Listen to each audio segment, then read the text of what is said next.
Okay. All right.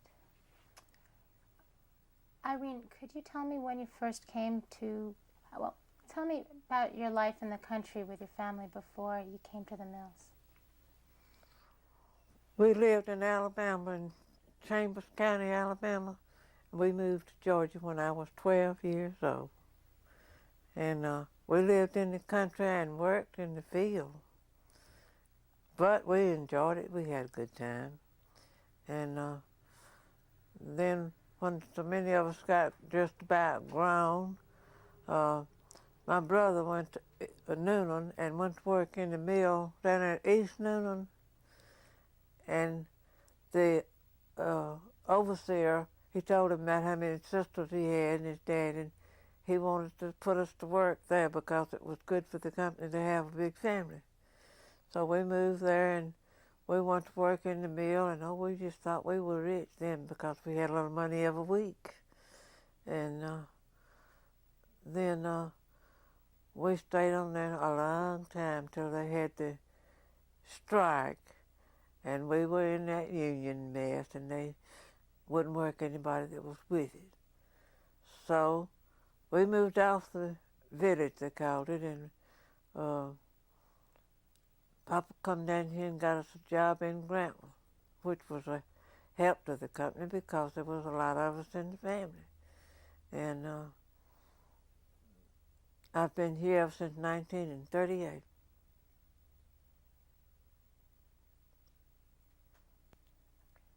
Worked as long as the mill was in a running condition, and then I got disabled to work and I had to retire. Got a crippled leg and a crippled back, and I'm just by myself. How many people, I know you had a big family, and I'm wondering if you could tell us how many people were in your family and why such a big family would be so useful to the mill. My mother and daddy had 11 children. They had a boy first, was our only brother, and then had 10 girls, and the 6 of us still living. And we all love one another and get together when we can. Now, I'm just wondering why such a big family would have been so useful to the mill. If you could talk about how you all came to work in the mill and what your first job was and your first experiences were in the mill. Oh, I went to work in the spinning room, the hardest part in the mill. But I could still do it if I had to. And my sister, older sister, worked in the spool room, they call it. And my brother worked in the twister room. And my daddy swept the floors. Had 2 brooms. I pushed them in front of him, swept the floors. And we've stayed with the cotton mill ever since, so this one sold out down here. So I hadn't worked anywhere since then publicly. Judy asked you about how much you got paid. Right. Could you talk about when you first came into the mill, how much you got paid? We got what your paid hours were? $7.50 an hour when we first came to the mill. I'm sorry, I interrupted you. Could we start? Could you tell me that again? Not hours, but How much you got paid when you first came to work in the mill? We got paid $7.50, 40 hours. We had worked 5 hours on Saturday morning to get that. Judy, Mm-hmm. It was actually 60 hours, I think. Right. I'm going to go back to that. Can you talk about when you first started to work in the mill? How much you got paid when you first started to work before the 8 hours? That was when we got paid $7.50 for a week. They didn't pay by the hour. When you first started to work in the mill, can you tell me how many hours a day you worked, how much you got paid? 12 hours a day. We worked 12 hours a day. Okay. From 6 in the morning till 6 at night. And that's all we made for that length of time. Making 5 hours on Saturday morning.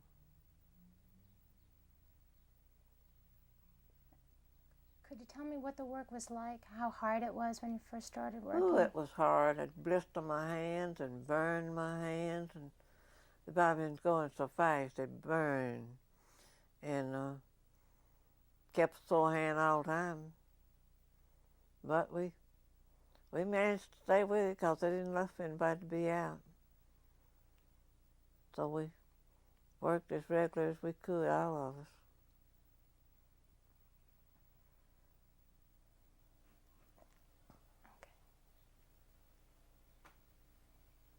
Tell me about when the work and working under the supervisors and the bosses when you first started. Well, Mr. Boggs was our supervisor up at East Noonan. Mr. Wood was the overseer, though. And I always got along well with him myself. I'm an easy person to get along with anyway. And I don't think any of my family ever had any trouble with him.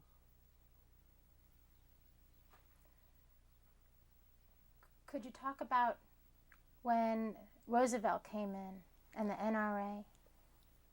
Oh, yeah. As I said, we was living on this side of the overhead bridge coming out of Noonan when Roosevelt come down in his car. We stood by the side of the road and waved at him. And we was living here when the Social Security stuff went through.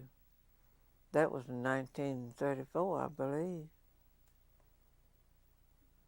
Now, you were working in East Noonan when you went on 8 hours, right? No, was working here.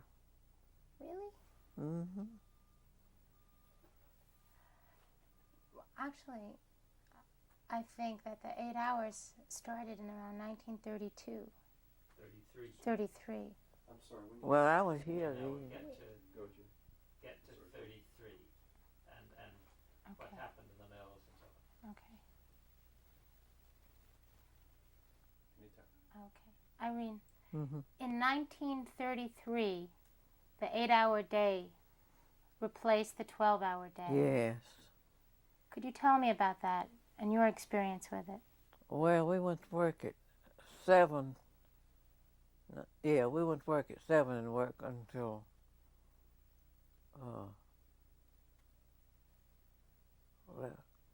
11.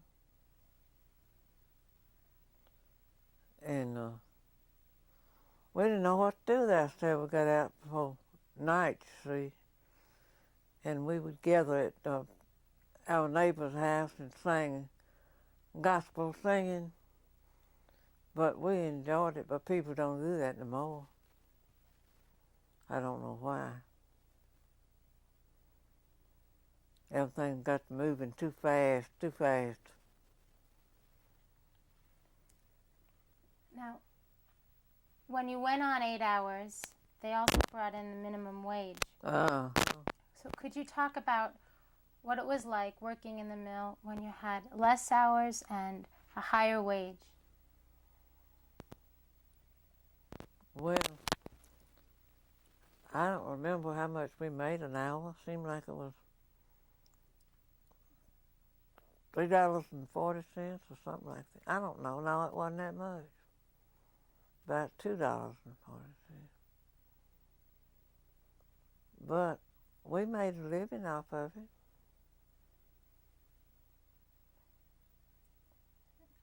Before, you mentioned that strike in 1934. Yeah. Could you tell me about that? Well, we were talked into joining the union. They made it sound real good and everything.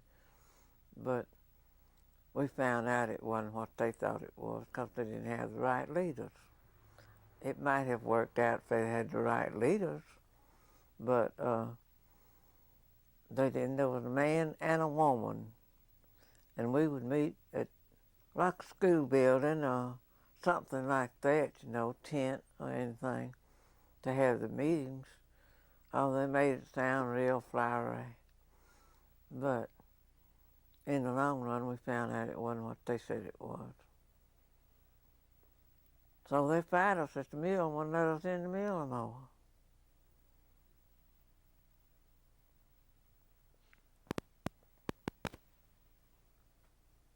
What was your participation during the strike? What? What did you do during that strike? Standing. The hardest job in the mill. Still is. But, like I said, we endured it. It was hardship, but we endured it.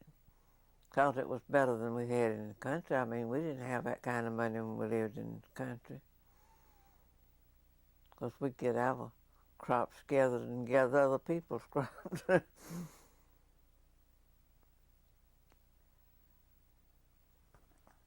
Could you tell me about you and your family joining the union? Did they come to your house? Or how did they approach you to join the union? Oh, they come to us when we was working.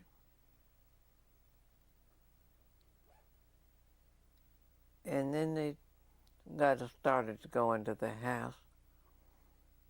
And from that, they began to have it at the school building or under a tent or something like that. Could you tell me what the meetings were like? Oh, they just get together and talk. And one argue against the other one.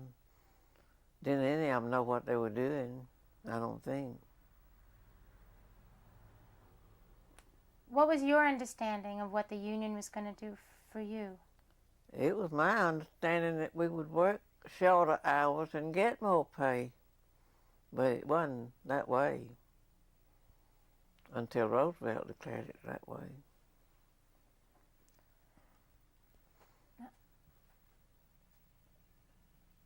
Excuse me. For a second. I know.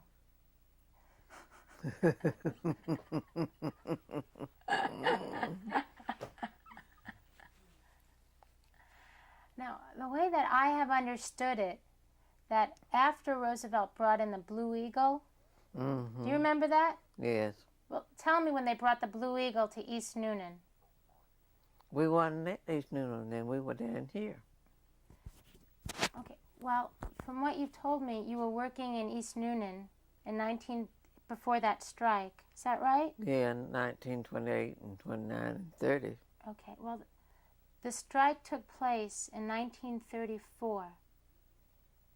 And so if the strike took place in 1934, you probably would have moved here after the strike. Mm-hmm. Okay? Yeah. And Roosevelt came in Roosevelt changed the hours from 12 hours to 8 hours in 1933.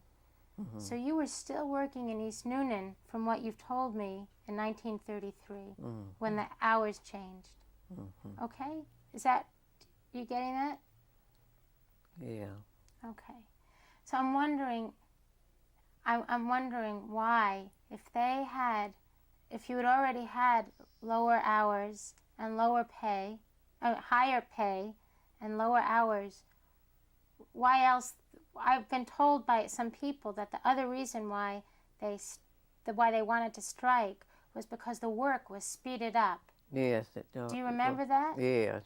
Could you tell me about that speed up that took place? They speeded up all of the machines and had it running so much faster than it was, till it was just horrible. I mean, you couldn't keep it to save your life or going like they wanted it to go. But we lived through it. I don't know how. She was in the spinning room. Right. Yeah, within spinning. To compare the number she ran before and after. Okay. Could you tell us how many frames you ran from 12 hours and compare that to how many frames you had to run when you started working 8 hours. Well, we run the same amount of frames for the 40 hours as we did for the 8 hours. But they didn't have them speeded up as much when we was on the 12 hours a day as they did when they went on 8 hours a day. They speeded them up so till we just couldn't manage them. Could you tell me that again and compare 12 hours a day to 8 hours a day, and tell me how you felt at the end of an 8-hour day during that speed up? Well, we felt like getting out and going, having fun at the end of 8 hours. But Papa played with us a lot. He played horseshoe and marble and dodgeball, anything to keep us occupied, because there was so many of us we had to. Did you? You said before you were so tired after an 8-hour day, you couldn't keep it up. Me and my snuff. When did you start taking snuff? Oh, I was so little I don't much remember when I did. It's been a lot of years. Did you take snuff in the cotton mill? Yeah.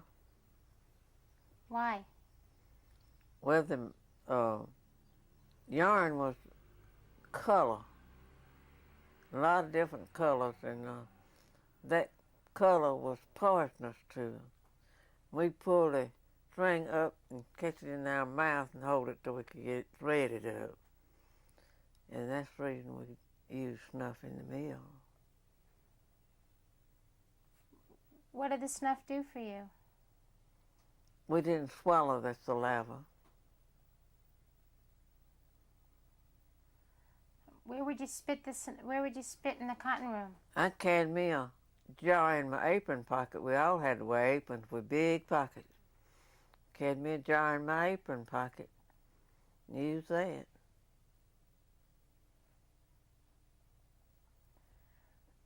I want to get back to the 12-hour day and the 8-hour day. You were telling me how hard it was to work once you went on 8 hours because they speeded the machines up. Yeah. Could you tell me that again and compare that to what it was like when you were working 12 hours? When we was working 12 hours, we could ask them to cut the speed, and they would, and it'd do better. Or we could sit down a little while at a time. But when they speeded up, it didn't do better, and we couldn't sit down. We just had to keep right on and go all the time. Now, did that speed up have anything to do with why the union came in? I don't really know. Okay. You told me that the organizers came to you while you were working at your machines. Uh-huh. Could you tell me that again and explain that to me? Well, they came to us when we was at work or at church or anywhere we went, and they made it sound so wonderful and everything. But I really don't think they knew what they were doing. If they had, it might have worked out. What would they tell you when they approached you? And could you say, not they, but the organizers? The organizers would tell us that they were going to shorten the hours and up our wages and everything like that. But they didn't do it. They just shut the mills down, all of them. Did everyone in your family join? No. Could you talk about that, and could you tell me about who in your family joined and what occurred when they did join? Well, it was just me and my sisters that joined, and my daddy didn't ever join it. And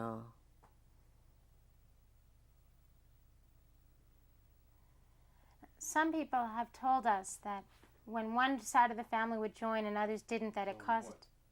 Some people have told us that when one group of people in the family would join the union and others didn't, that it caused a little turmoil. Yes, it did. Could you tell me about that in your family? Well, it really didn't in my family, but it did in several families. But they worked it out and got along all right. Okay. Tell me about the mill village during that period of time, the relationships between people and the community when the union did come in and people started joining up. I don't understand you. Okay, I'm going to ask a different question. Some people have told us that they had to go to these meetings in secret. Could you talk about the union and why people would have had to be secret about it? I don't know why they want it to be secret. I really don't. But they wanted all the members to go to the meetings.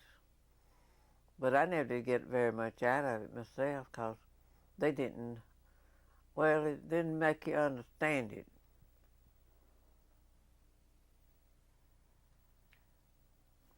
Did you go to a lot of these meetings before that strike came in? Well, not too many of them because it hadn't been in effect too long before the strike come in. Okay. Could you tell me how long they'd been organizing before the strike came in a full sentence?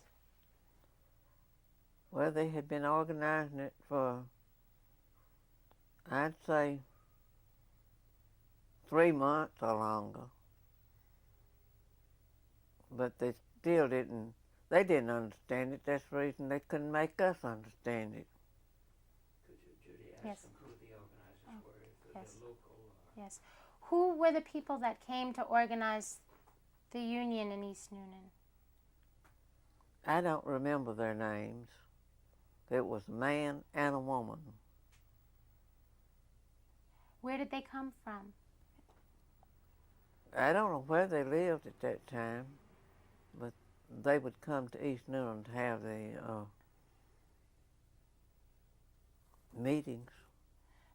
So were these, could you tell me in a full sentence, were the organizers from East Noonan or were the organizers outsiders? Well, I don't know where the man lived at that time, but the woman lived in Noonan on the Grange Street down there under that bridge, overhead bridge. There's a couple of houses down there, and that's where she lived. Now, do you remember their names? No, I don't remember their names. Did they work in the mill with you? The woman did, but the man didn't. Okay. just get her to say that again with the woman worked in the mill with the man. Could you, I'm going to ask you to repeat this again so we get it in one sentence, okay, Irene? Could you tell me again that these organizers, that the woman organizer was local and came from the town and worked in the mill, but the man didn't, and that these were the two who came to organize your local union? The man didn't live in the city where we was, but the woman lived in Noonan, in the city. And she worked in the mill where we did, but I don't know where the man worked.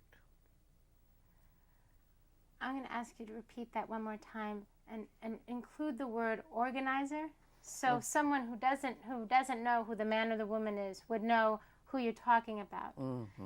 And when you finish explaining that to me, maybe you could go on to tell me how this woman in the mill, how she came to you and organized you, if you remember that, okay?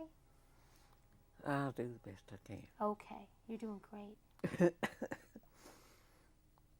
We were up to the woman organizer and the man organizer, and that she was local and he came from outside. She worked in the mill.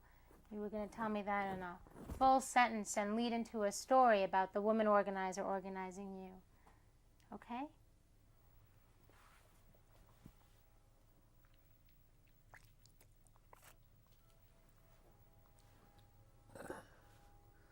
The organizer, the woman worked in the mill where I did, but I don't know where the male organizer was. I don't know where he lived at that time and what he done. But the woman would make it just sound so good, and she talked to all of them about it, but all of them didn't join the union. Some of them did, and some of them didn't. We had to pay $1 to join, and then we had to pay a certain amount every month. And it was even hard to get up that $1 because dollars was few and far between. But somehow we got the $1 up. Stayed with it while they was organizing and all that stuff. Let's move on to how long they were out and stuff. Okay. Could you tell me about the beginning of the strike? It took place in early part of September. What? Do we want to wait on the train or not? Hold up for the train. Okay.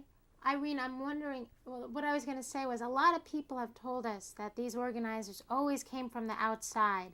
This is the first time that we've really heard that the organizer was from inside the mill. They was local. The man was local, and I don't know where he lived at that time, but the woman lived in Noonan on LaGrange Street. I remember where she lived because we met at her house one time. And what was that meeting like in her house? Could you describe that to me? Well, it was just like it was when they held it at school or under a tent, anything like that. It was the normal routine that they were going to have them to raise our wages and lower our hours, but it didn't turn out like they said it would, not at the time. Could you tell me about the strike? What your recollection was of the strike when it first started and as it progressed. Could you explain that to me? Well, we go to these mills and ask them to not go in to work, but the ones that was willing to go on to work, they seen that they got to work safe. But the ones that didn't, they wouldn't let them in at the gate. See, they had a fence around the mills, and they wouldn't let them in at the gate.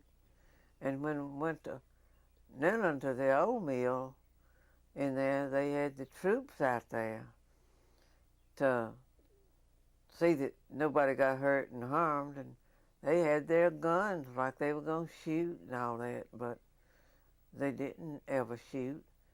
And they asked us, did we want to leave quietly, and we had been, by the organizers, had been told to do that. When they asked us to leave and not put up no fuss about it. So that's what we done.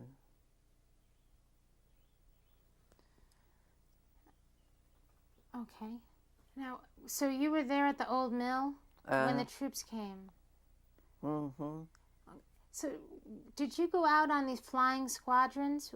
Did you go out with the other strikers to help them close down other mills?